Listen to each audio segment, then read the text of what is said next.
Hunter, Chapter 2, First Part. Some bath that turned out to be, The hoarse voice said as the hunter's steed started to trot away with the girl riding by his side. The voice seemed to issue from the vicinity of his left hand, which gripped the reins. When Dee had mounted up to ride off, Iriya had chased after him. They were on a road less than 100 yards from the hot spring baths. To inform the spa staff of the tragic turn of events that had taken place there, Iriya gave them a note recounting the incident, and a lock of her hair. DNA analysis of the latter would confirm her identity as a registered hunter. At the next town she'd appear before the local sheriff, where she'd have to answer some questions. But if the identities of the characters she dispatched had been discovered, a little money under the table would see her acquitted of any charges. There's no way around it. Work is work, after all. So you don't intend to give up, then? The hoarse voice asked. No. You heard what this guy said, and I agree with him. I mean, like 100%. Iriya snorted. Apparently she'd realized the true nature of the hoarse voice. Is that some sort of parasite? She asked. I suppose it is. Dee said in an uncharacteristic reply. There weren't all that many human beings around playing host to parasitic creatures. They sacrificed some of their blood, their energy, or in extremely rare cases, their life itself, and in return they gained the abilities of the parasite. Through this hazardous form of give and take, a host could gain strength beyond that of normal men, or take on special jobs, such as being a hunter. Could I have a look at it? Iriya asked, reaching for Dee's left hand as she edged her cyborg horse closer. I wouldn't do that, Dee said. It'll just make you ill. What are you talking about? You can touch me, missy. I'm fine with you rubbing me against cheek, if you like. Or stuff me down between those bouncy fun legs and... Dee gave his left fist another squeeze, and then adjusted his grip on the reins. For a while, the silence continued. After about 10 minutes had passed, Iriya ventured, Say. She found no purchase there. No reply came from the gorgeous profile of the hunter swaying in the saddle. Are you going to Wendover Gorge? Well, it's on our way. She didn't even mind that it was the hoarse voice that replied. High in the saddle, Iriya clapped her hands together. What are you so happy about? Dee inquired. That I can go with you. Traveling alone is so boring. I don't think it's going to be a very fun trip, the hoarse voice remarked. Iriya shrugged her shoulders a bit. It seemed like just the sort of thing any girl her age would do. It wasn't the gesture of a person accustomed to taking lives. You think so? I suppose not. There's no sense in moping about it, though. There's still a good distance to go.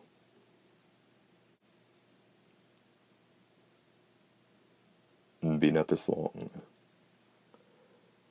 As her eyes shot to Dee, they seemed to say, well, what do you know? It was a wonder that this young man should be curious about her. Eyeing her suspiciously, he asked, What is it? Nothing. Let's see. It's only been 3 years. I've been on the road since I was 14. Only? Dee's left hand murmured. And the two of you, you've been at this even longer. You could say that, Dee replied, and that was all there was to it. After waiting a little while, Iriya seemed to reproach herself as she said, "Stupid. Here I was expecting more." How so? The hoarse voice inquired. Looking a bit vexed, Iriya continued, "I just thought the great hunter D would have all sorts of things to say to me. After all, he's so mysterious." Nobility hunters are all that way, aren't they? You wouldn't really call this any sort of job for upstanding folks. Well, I suppose you have a point. There was an iron rule for survival in this world, and every living creature knew it by heart. Humans are not on a par with nobles. The only exceptions to that immutable philosophy were the men and women they called hunters. They were highly skilled in combat, possessing the kind of unbreakable spirit, stamina, and recuperative abilities that were found in perhaps only one person in 10 million. These huntsmen and huntresses felt none of the fear the nobles had sown down through the millennia. They were the only ones who dared gainsay the iron rule. As a result, hunters were largely deficient in things other humans possessed. Since the violence, evil, and misanthropy they encountered in their daily lives left them unable to adapt to society, hunters were kept at a distance by the people, and also chose to keep their distance from others. So hunters had no choice but to be nomads, with no spouses or children, or settled family lives. Their search for nobles left them roaming the frontier, in an ambivalent existence, in which they lived only to destroy the nobility, but couldn't make a living without them. Often others didn't know their real names or where they were from, and since hunters didn't talk about themselves, they often became legends of the frontier. There are exceptions, but I wouldn't call the exceptions all that exceptional. The hoarse voice's remark made Iriya lean closer. Like who? You? What? You look to be a far cry from a hunter. It's not just that you don't seem suited to it, but I'm surprised the last few years didn't see you dead a couple thousand times over. And yet, I'll give you credit for having more skill than the average hunter. And your resolve. The hoarse voice drew a breath. Its next words seemed to probe. You destroy your own brother, and the very next day you're going about your business as cool as a cucumber, ready to kill the next member of your... D took his bald fist away from the reins and gave it a few shakes. A cry of pain echoed from it each time. "Don't let it bother you," D said. Coming from him, those words were practically a miracle. Stretching her back in the saddle, Iriya let out a deep breath. Though her eyes were shut, there were no signs of tears. Her pained expression quickly left her, becoming a smile. There was still sadness in it, but it was a great improvement. The pair of cyborg horses hit the main road and headed southwest. It was quite some time before the girl could wring the next words from her lips. "How long has it been? That you've been on the road, I mean?" "I don't recall," Dee replied. "So you've been out here ever since you became a hunter?" "That's right." "And nobles? How many of them have you killed?" "I don't recall."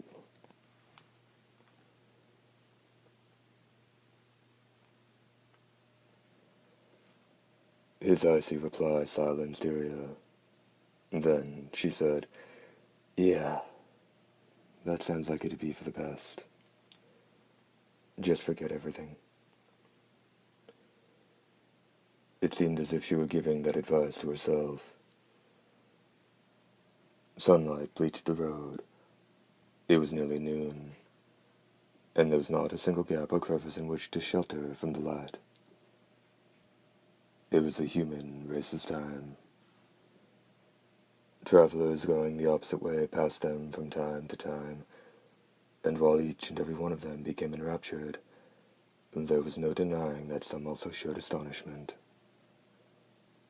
While the gorgeous young man with an unearthly air about him, and the young woman in the crimson cape seemed to be in the same line of work, the different moods surrounding each made it seem unlikely that they were even the same species.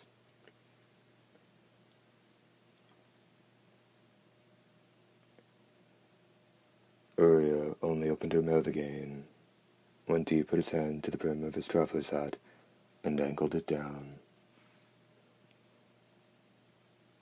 Is the light of the sun a problem for Dampiers? That was hardly the sort of basic question one would expect from a hunter, but Uriya didn't miss the way it made Dee's cheeks go slightly slack.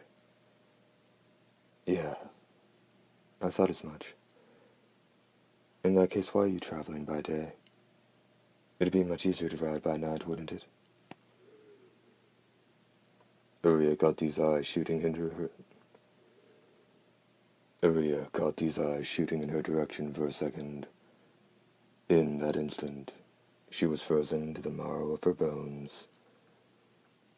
That was how the young man had succeeded in slaying nobles for so long. Immediately shifting his eyes forward again, Dee said, "People who have lost something become hunters. Only those who have lost something that can never be replaced. People like me, or you." His low voice carried no emotion. It rang like iron. Uriya zinged to reply back at him. She was overjoyed that Dee recognized her as a colleague. What's lost might not be coming back, but we can get new things. That's what I think. You might not deal well with the sunlight, but I've heard that by night you're invincible, and any wounds you get heal right away. That's something new right there. I think it's great. After allowing some silence, Dee miraculously spoke again to the naive girl staring at him. What did you lose? And what did you gain? That question drew an odd reaction. Uriya's eyes fixed on a point in thin air. She didn't appear to have the least intention of replying to Dee's question. It looked as though she'd suddenly slipped into a state of dementia. I didn't lose anything. Not a single thing. It was only after those words that a spark of consciousness returned to her eyes. Alucard. Returning to her senses, she gasped and shut her mouth. What I just said now. You mean Alucard? Dee said in a low voice.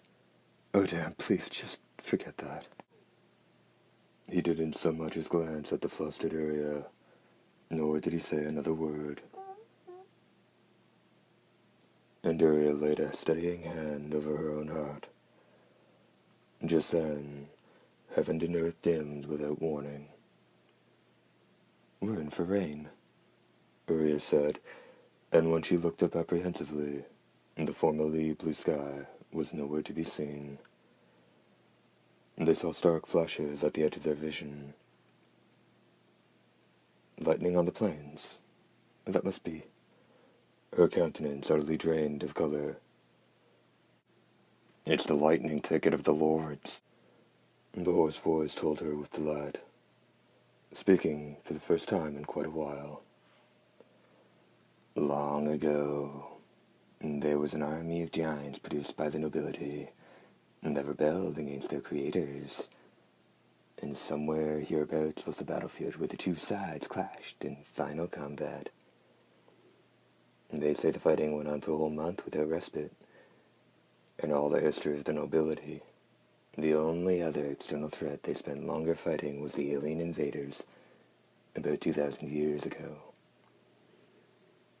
Threads of white rained down while the voice spoke, and up ahead, where blue spread at the distant horizon, and this time unmistakably.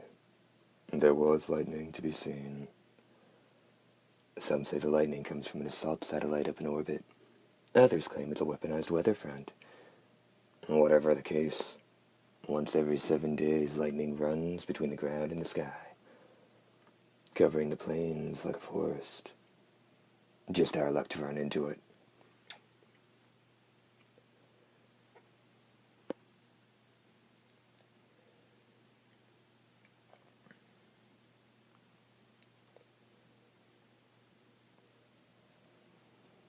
Looking at Dee, Uriah said, "My cloak is equipped to protect me from electrocution. How about your coat?" The hoarse voice blurted out, Sadly, no. "What do you do then?" Light swelled in the distance. Heaven and earth trembled. A roar that seemed to rock the world on its axis bore down on them. The girl didn't know what to say. "That cape can't protect you," Dee said. "The giants were over 30 feet tall and armored in 4 inches of high-density steel. But it seems a single strike was able to kill them instantly." At a loss for words, Iriya touched the hem of her cape as she realized it couldn't begin to compare to the giants' armor. "What are we going to do?" There's a shelter constructed by the nobility. Let's go. "Where?" Try to keep up.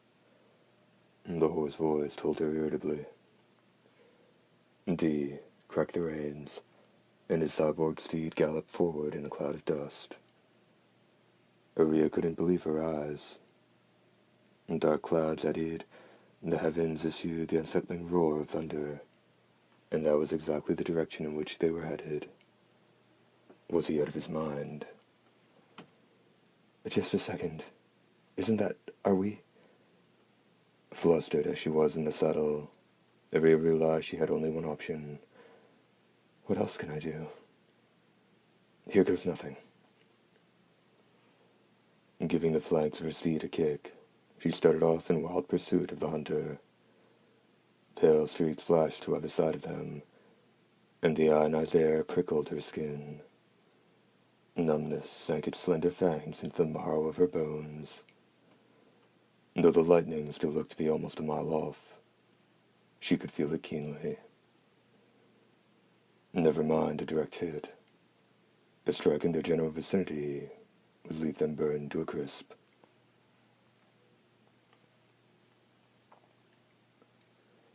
Iriya shuddered.